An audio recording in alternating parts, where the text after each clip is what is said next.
We are looking live at Frances Haugen, the Facebook whistleblower, testifying before the Senate hearing. Let's listen. The documents to Congress prove that Facebook has repeatedly misled the public about what its own research reveals about the safety of children, the efficacy of its artificial intelligence systems, and its role in spreading divisive and extreme messages. I came forward because I believe that every human being deserves the dignity of the truth. The severity of this crisis demands that we break out of our previous regulatory frames. Facebook wants to trick you into thinking that privacy protections or changes to Section 230 alone will be sufficient. While important, these will not get to the core of the issue, which is that no one truly understands the destructive choices made by Facebook except Facebook. We can afford nothing less than full transparency. As long as Facebook is operating in the shadows, hiding its research from public scrutiny, it is unaccountable. Until the incentives change, Facebook will not change. Left alone, Facebook will continue to make choices that go against the common good, our common good. When we realized big tobacco was hiding the harms it caused, the government took action. When we figured out cars were safer with seatbelts, the government took action. And when our government learned that opioids were taking lives, the government took action. I implore you to do the same here. Today, Facebook shapes our perception of the world by choosing the information we see. Even those who don't use Facebook are impacted by the majority who do. A company with such frightening influence over so many people, over their deepest thoughts, feelings, and behavior, needs real oversight.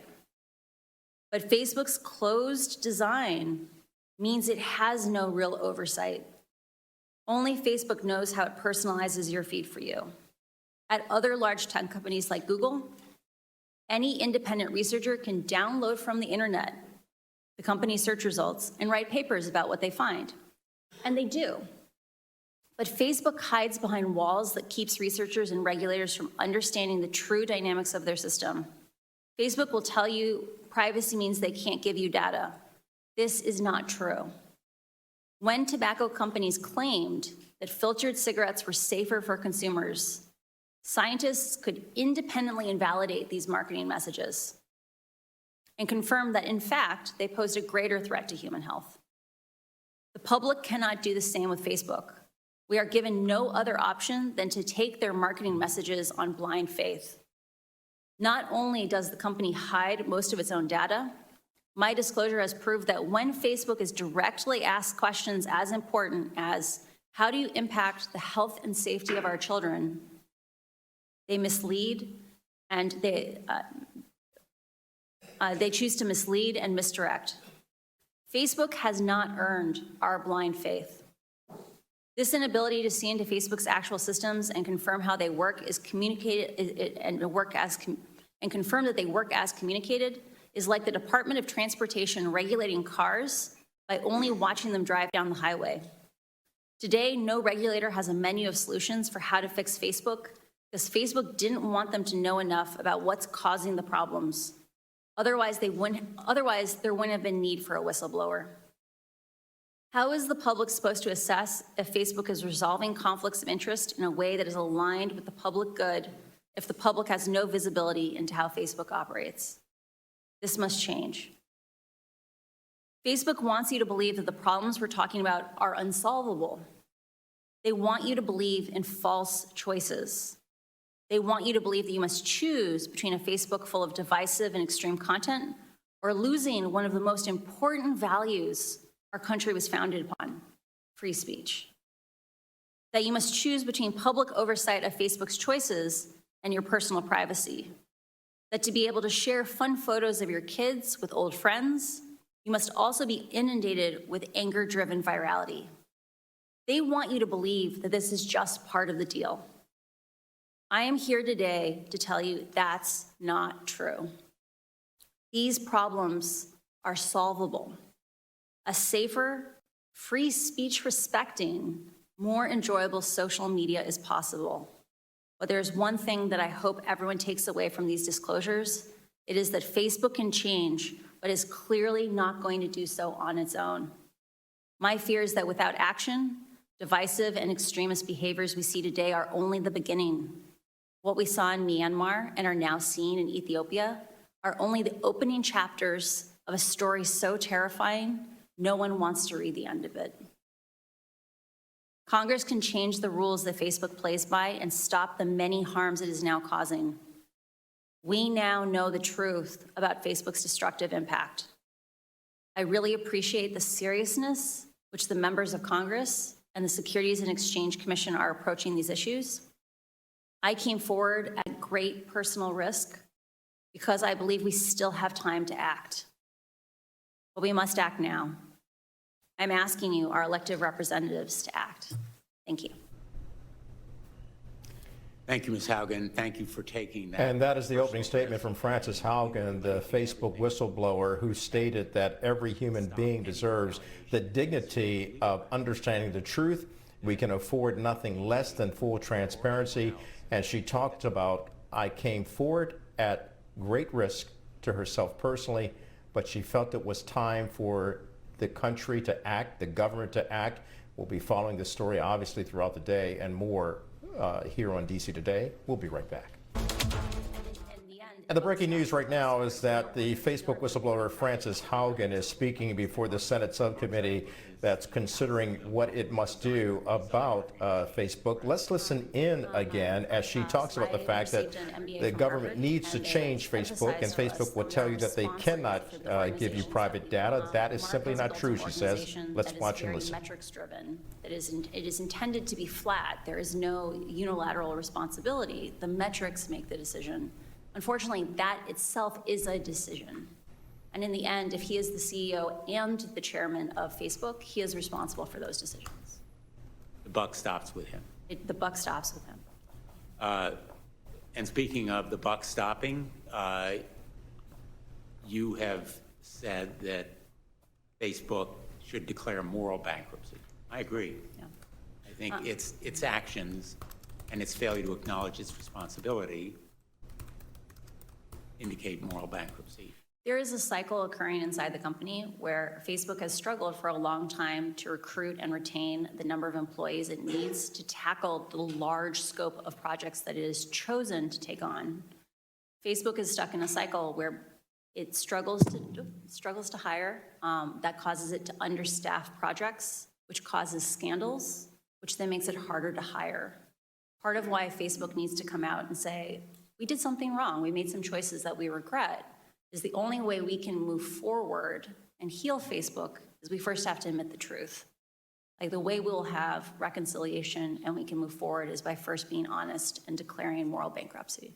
Being honest and acknowledging that Facebook has caused and aggravated a lot of pain simply to make more money. And it has profited off spreading disinformation and misinformation and sowing hate. Facebook's answers to Facebook's destructive impact always seems to be more Facebook. We need more Facebook, which means more pain and more money for Facebook. Would you agree? I don't think at any point Facebook set out to make a destructive platform.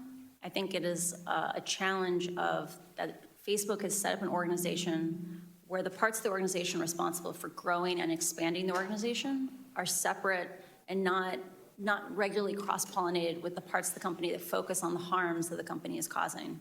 And as a result, regularly, integrity actions, projects that were hard fought by the teams trying to keep us safe, are undone by new growth projects that counteract those same remedies.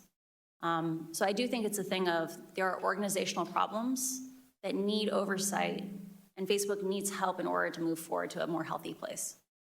And whether it's teens bullied into suicidal thoughts or the genocide of ethnic minorities in Myanmar, or fanning the flames of division within our own country or in Europe, they are ultimately responsible for the immorality of the pain that's caused.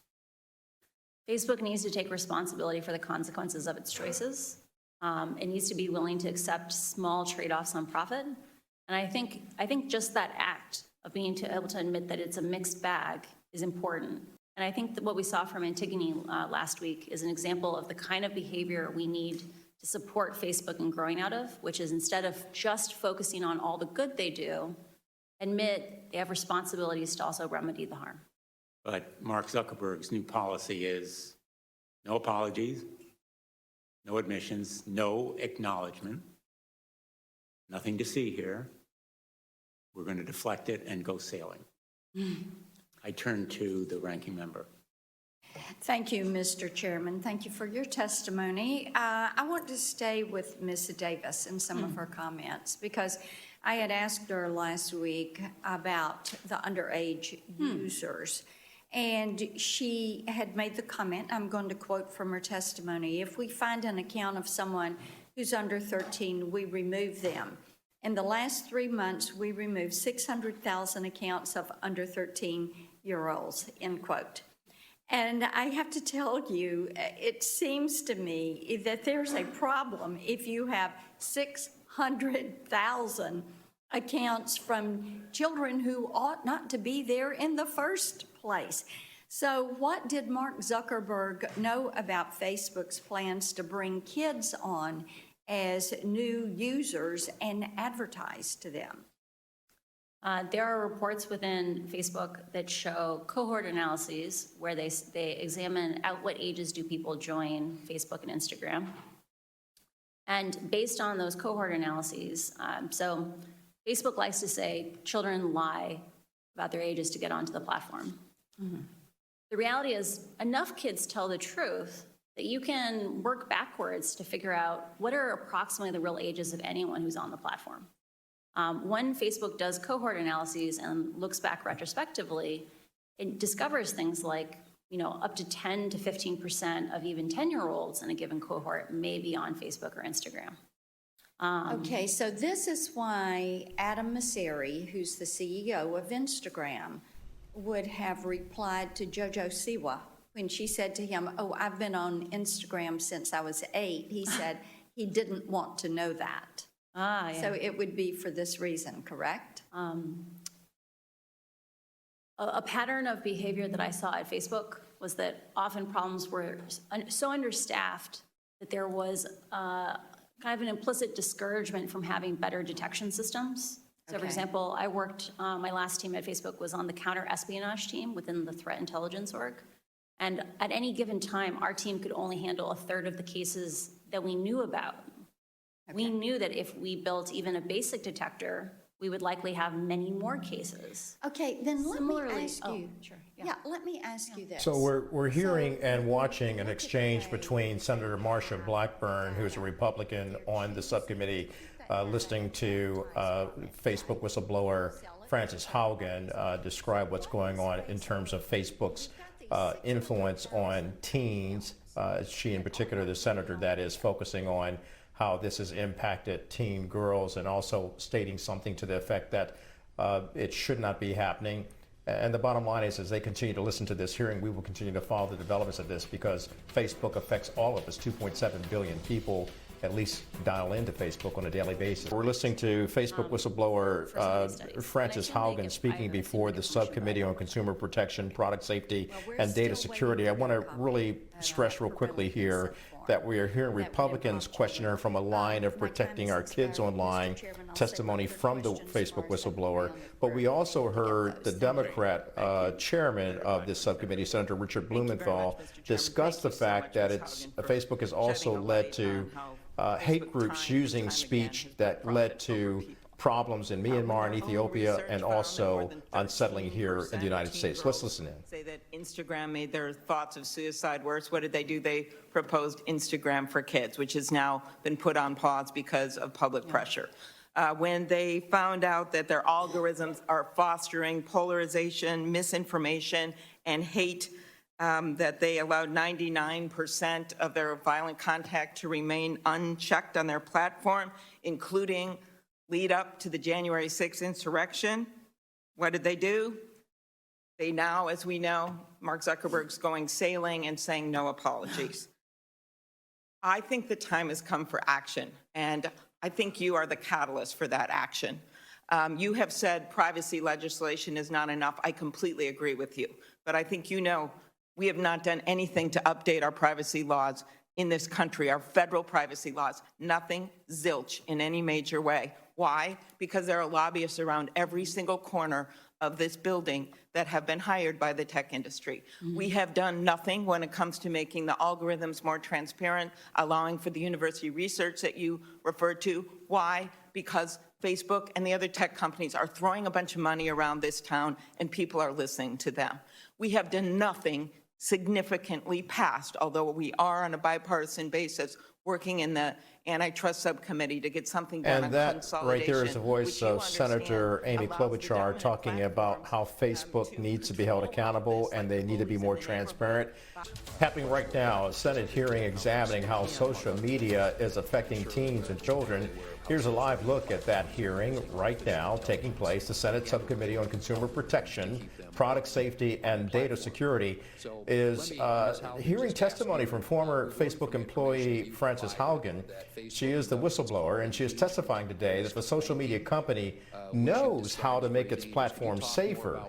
Let's listen in for a brief moment. Is dangerous, and do you think Congress should seek to pass legislation like the Filter Bubble Transparency Act that would give users the ability to avoid engagement-based ranking altogether? Facebook is going to say, you don't want to give up engagement-based ranking. You're not going to like Facebook as much if we're not picking out the content for you. That's just not true. There are a lot of, Facebook likes to present things as false choices, like you have to choose between having lots of spam. Like let's say, imagine we ordered our feeds by time, like on iMessage or on, there are other forms of social media that are chronologically based. They're going to say, you're going to get spammed, like you're not going to enjoy your feed. The reality is that those experiences have a lot of permutations. There are ways that we can make those experiences where computers don't regulate what we see. We together socially regulate what we see. But they don't want us to have that conversation because Facebook knows that when they pick out the content that we focus on using computers, we spend more time on their platform, they make more money. The dangers of engagement-based ranking are that Facebook knows that content that elicits an extreme reaction from you is more likely to get a click, a comment, or reshare. And it's interesting because those clicks and comments and reshares aren't even necessarily for your benefit. It's because they know that other people will produce more content if they get the likes and comments and reshares. They prioritize content in your feed so that you will give little hits of dopamine to your friends so they will create more content. And they have run experiments on people, producer-side experiments, where they have confirmed this.